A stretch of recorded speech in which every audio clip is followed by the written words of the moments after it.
अस्सलाम वालेकुम नाज़रीन, पाकिस्तान स्टोरीज़ के साथ आपका मेज़बान अरसलान अरशाद आपकी खिदमत में हाज़िर है। नाज़रीन, आज मेरे साथ मौजूद हैं मियाँ तारिक महमूद साहब, पाकिस्तान तहरीक इंसाफ के सीनियर मेंबर हैं, आप फाउंडर मेंबर भी कह सकते हैं। 1996 से इन्होंने पीटीआई ज्वाइन की थी, जब पीटीआई की बुनियाद रखी गई थी, जब पीटीआई बनी थी। काफ़ी इन्होंने पीटीआई के साथ मिलकर आवाम की खिदमत की हैं और 1997 ये एमपीए के टिकट होल्डर भी थे। इनसे हम इनकी लाइफ के बारे में जानेंगे कि कब से इन्होंने पीटीआई के साथ मिलकर क्या खिदमत सर अंजाम दी हैं। सबसे पहले तो सर आपका थैंक यू कि आपने हमें टाइम दिया। आपने 1996 से जब पीटीआई बुनियाद रखी गई थी, पीटीआई बनी थी, तब से लेकर अब तक आप पीटीआई के साथ हैं। तो क्या चेंजेस देखने में आई हैं? पीटीआई स्टार्ट में क्या थी और पीटीआई अब किस नज़र में देखते हैं? मैं आपको शुरू में बताता हूँ कि उधर शारजा में एक मैच हो रहा था, जहाँ वो खान साहब की, इमरान खान साहब की अपना कप्तानी में मैच हो रहा था। तो मैं उस वक्त दुबई में था, तो वहाँ पे खान साहब की हमारी मुलाकात हुई एक डिनर के ऊपर, वहाँ पे किसी होटल के अंदर, निजी होटल में एक वहाँ पे एक डिनर था। वहाँ खान साहब पूरी टीम आई हुई थी, मैं भी खान साहब के साथ वहाँ पे मतलब उनसे मुलाकात हुई। तो खान साहब से मेरी हेलो हाय हो गई। उसके बाद फिर खान साहब वापस आ गए। जब खान साहब वापस आए तो खान साहब ने आके तो जब पार्टी अनाउंस की, तो मैं तो मुबारकबाद देने जमान पार्क उनके घर चला गया। मैंने कहा खान साहब को मुबारकबाद देने का आपने पार्टी की अपना अनाउंस की है। तो जब मैं मुबारकबाद देने का, तो उन्होंने मुझे कहा मियाँ साहब आपने पार्टी ज़रूर ज्वाइन करनी है। चूँकि मैं आपका बेसिकली अपना बैकग्राउंड बताऊँ, तो हमारी फैमिली में कोई भी सियासत में नहीं था, मेरे बाओ अजदाद में कोई बंदा भी सियासत में नहीं था। चूँकि जब मैंने ये यहाँ के हालात देखे कि जो हालात चल रहे हैं, मैंने सोचा कि मैं क्यों ना कोशिश करके देखूँ। एक अच्छा लीडर, सच्चा लीडर हमें मिल गया है, तो खान साहब के साथ फिर मैंने पार्टी ज्वाइन की। तो तब से मैंने कोशिश की कि चलो हो सकता है कि मैं भी कोई इसमें हिस्सा डालूँ अपना, कि अब हमारे जो यहाँ के मुल्क के हालात हैं, इसमें मैं भी अपना कोई किरदार अदा करूँ। तो फिर सो मैंने पार्टी ज्वाइन कर ली। उस वक्त हमारी पार्टी में आप समझ लें कि चंद एक लोग थे, मतलब 10-12 लोग थे। हामिद खान साहब थे, डॉक्टर परवेज़ थे, इस तरह हसन निसार भी उस वक्त थे। इस तरह मुख्तलिफ मतलब चंद लोगों से पार्टी बनी। जो हमारी पहली मीटिंग हुई हॉलीडे इन में, तो जहाँ पे अपना हामिद खान साहब ने पार्टी का आइन लिखा, वो आइन के मुताबिक फिर हमने अपनी पार्टी शुरू कर दी। और उसके बाद कुछ मेरे ख्याल 4 महीने के बाद तो 97 में इलेक्शन आ गए। तो खान साहब ने मुझे कहा मियाँ साहब आपने इलेक्शन कंटेस्ट करना है। मैंने कहा जी कि मैं इलेक्शन कंटेस्ट नहीं कर सकता, क्योंकि हमारी फील्ड ही नहीं है। मैं तो सिर्फ आपके साथ समझ लें कि मैं पार्टी इसलिए मैंने ज्वाइन की कि मैं अपनी जो भी मुझसे हो सकता है मैं आपके लिए करूं। क्योंकि खान साहब ने अपना शौकत खाना भी बनाया था। मुझे पता था कि माशाल्लाह इनमें अल्लाह ताला ने वो सलाहियत और वो काबिलियत दी हुई है कि जो इन्होंने शौकत खाना बनाया इस मुल्क में अपने फंड रेजिंग करके पैसे से बनाया। तो मैंने कहा खान साहब मैं इलेक्शन तो नहीं लड़ सकता। मैंने फिर अपने अल्लाह बख्शे वालिद साहब से बात की, तो मेरे वालिद साहब ने मुझे मना कर दिया, बेटा ये हमारा काम नहीं है, आप क्यों इसमें पढ़ रहे हैं। मैंने कहा अब्बा जी मैंने कमिटमेंट कर ली उनके साथ, तो मुझे अब इजाज़त दें। फिर मेरे वालिद साहब इजाज़त नहीं दे रहे थे मुझे। फिर मैंने अपनी वालदा को, अल्लाह बख्शे उनको, मैंने रिक्वेस्ट की। मैंने कहा वालिद साहब को कहें कि मुझे इजाज़त दें। फिर खैर मेरे वालिद साहब ने मुझे इजाज़त दी। तो फिर मैंने 97 में इलेक्शन कंटेस्ट किया। तो उस वक्त तो खैर हमारे इतने वोट बैंक भी नहीं था। मुझे सारे मेरे ख्याल 999 वोट मुझे पड़े। खान साहब को 3-3.5 हज़ार वोट खान साहब को पड़ा। मतलब उस वक्त वो हालात नहीं थे, इतनी पीटीआई की इतना नहीं थी, फॉलोइंग नहीं थी।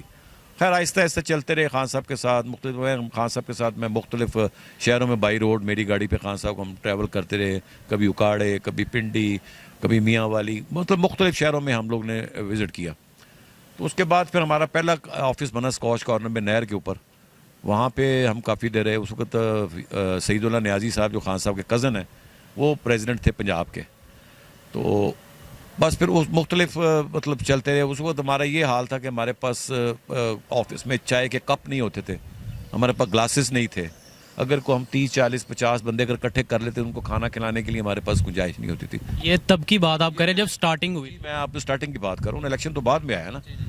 तो उस वक्त ये हालात थे हमारी पार्टी के। लेकिन खान साहब ने हिम्मत नहीं आ रही, और मैं भी खान साहब के साथ शाना बशाना उनके साथ चलता रहा। मैंने कहा नहीं, अगर खान साहब कोशिश कर रहे हैं तो हम भी कोशिश करें।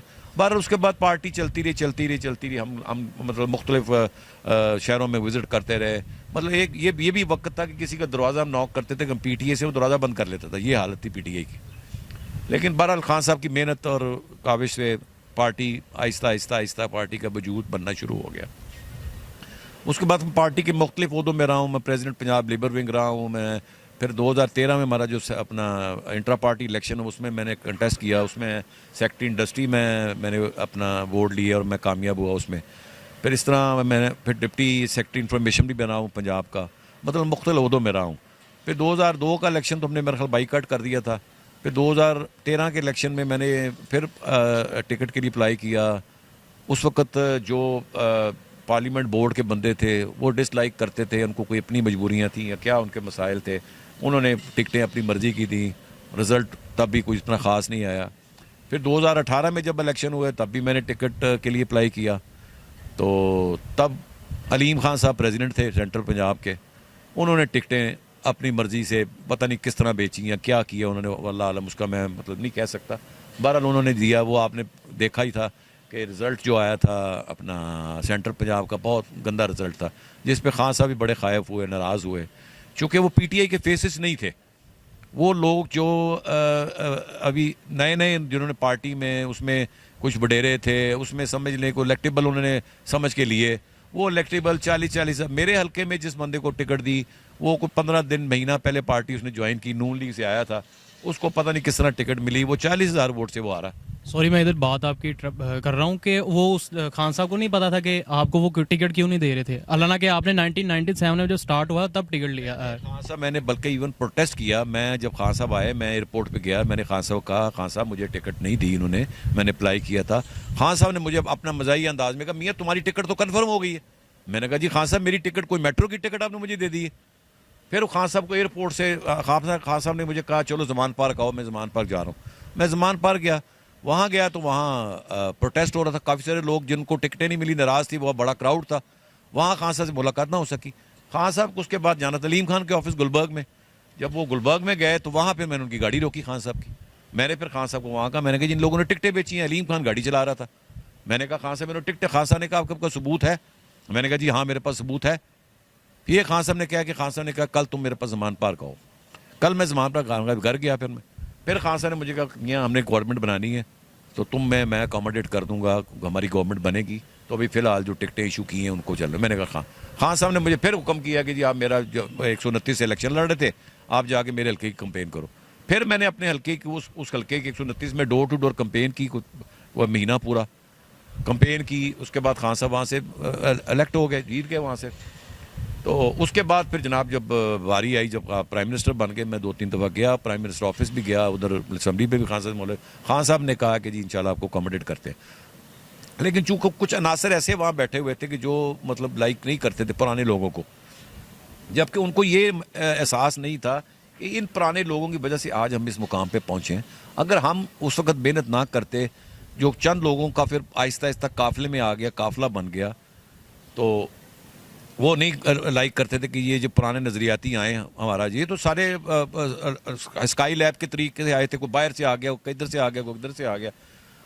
उसके बाद फिर नईमुल हक साहब थे हमारे, वो भी पुराने थे पार्टी में, उनको भी मेरा पता था सारा, उनको मैं 3-4 दफ़ा मिला वहाँ पे जाके। मैंने उनको कहा, मैंने कहा जी नहीं भाई कोई हमारे लिए भी बताएं। खान साहब ने कमिटमेंट की थी कि आपको हम अकोमोडेट करेंगे।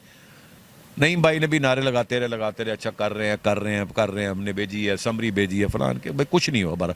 फिर उसके बावजूद भी मैंने पार्टी को नहीं छोड़ा, मैं पार्टी के साथ अभी भी लगा हूँ, अभी जो भी मुझसे हो सकता है मैं पार्टी के लिए करने को तैयार हूँ। कोई नहीं, जब एक दफ़ा मैंने खान साहब को अपना लीडर कह दिया, वो अगर नहीं भी मुझे को अकोमोडेट करेंगे तब भी मैं खान साहब के साथ हूँ, और मैं जो मुझसे हो सकेगा, जो मेरी कैपेसिटी, जो अल्लाह ने मुझे सलाहियत दी है, मैं उसको ज़रूर करूँगा। हम मियाँ साहब से एक मज़ाहिया सा सवाल पूछते हैं कि काफ़ी अरसे से ये पीटीआई के साथ हैं, इमरान खान को पर्सनली जानते, तो उनका कोई मज़ाहिया वाक़या बयान आ जाए। मुझे याद है एक दफ़ा हम उकाड़े जा रहे थे, मैं गाड़ी चला रहा था, खान साहब बैठे हुए थे जमान पार असम्बली के, हसन निसार साहब भी मेरे साथ पीछे बैठे हुए थे।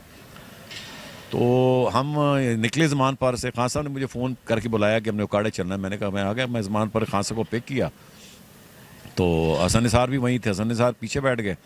तो हम जैसे ठोकर पे पहुंचे तो खान साहब ने कहा मियाँ गाड़ी रोको, मियाँ गाड़ी रोको। मैंने कहा क्या हुआ खान साहब? खैर वो अमरूद बनवा यहाँ से अमरूद। मैंने वहाँ से वो 2 किलो अमरूद बनवा लिए।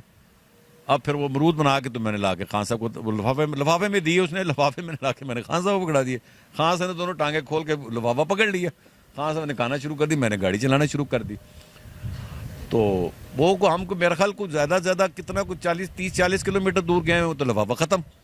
तो मैं हैरान, मैंने खान साहब को कहा, खान साहब पीछे हसन निसार को एक आध फाड़ी इनको भी दे दे, एक आध फाड़ी मुझे भी दे दे। लेकिन खान साहब खा को मुझसे गलती होगी कि मैं 2 लिफाफे बनवा लेता किलो किलो के, कोई किलो पीछे देता किलो आगे देता। लेकिन बहरहाल बस मतलब हो गए, बड़ा अच्छा वाक़या, मुझे अभी तक याद है ये वाक़या। लास्ट पर कोई खान साहब के लिए पैगाम रिकॉर्ड करना चाहिए? मैं अब ये लास्ट में आपको ये पैगाम दूंगा, खान साहब आपने बहुत सारे लोगों को आजमाया है और आजमा के उसका रिजल्ट भी आपने देख लिया, 2013 में भी देखा, 2018 में भी देखा। अब ये जो आपकी गवर्नमेंट चेंज हुई है उन अनासर की वजह से हुई है, जो लोग लोटे थे, जो लोग आपके साथ लॉयल नहीं थे, जो मुल्क के साथ लॉयल नहीं थे, जो सिर्फ पैसे की खातर आपकी पार्टी उन्होंने ज्वाइन की थी कि आप जब प्राइम मिनिस्टर बने तो वो अपने मुफादात के लिए, बहुत सारे लोग, मैं नाम किसी का नहीं लूँगा, लेकिन बहुत सारे लोग ऐसे हैं जो सिर्फ इसी खातर इस पार्टी में आए थे कि पैसा बनाने के लिए। लेकिन अब भी खान साहब मेरी आपसे रिक्वेस्ट है, मैं एक आपका लॉयल वर्कर हूँ, मैं आपसे मतलब मेरे 26 साल हो गए आपकी पार्टी में, आपके साथ शाना बशाना आपके साथ चलता रहा हूँ। मेरी आपको एडवाइस है, अब भी थोड़ा सा इस चीज़ को सोचिएगा कि जो मेरे लॉयल वर्कर हैं, जो लॉयल, मैं नहीं, बहुत सारे लोग हैं, तो लिहाजा उनके ऊपर, उनके बारे में सोचिएगा, उनको अपना रावल दस्ता बनाएं, उनको अपने साथ लेके चलें। इंशाल्लाह आपको कोई भी अगला टर्न्योर, क्या उससे अगला टर्न्योर भी अगर ज़िंदगी रही तो आप प्राइम मिनिस्टर मुल्क के बनेंगे, क्योंकि लॉयल लोग ही आपके लिए बेहतर है। ये जो बरसाती मेंढक है, आज इस पार्टी में, आज उस पार्टी में, जहाँ देखा जिस पार्टी का ग्राफ ऊपर गया वहाँ छलांग लगा के चले गए। अब आप प्लीज़ खुदारा, ये मेरी आपसे रिक्वेस्ट है बीइंग ए वर्कर, कि अब इसके ऊपर आप थोड़ा सोचिएगा और इस पर अमल करने की कोशिश कीजिएगा। बहुत शुक्रिया।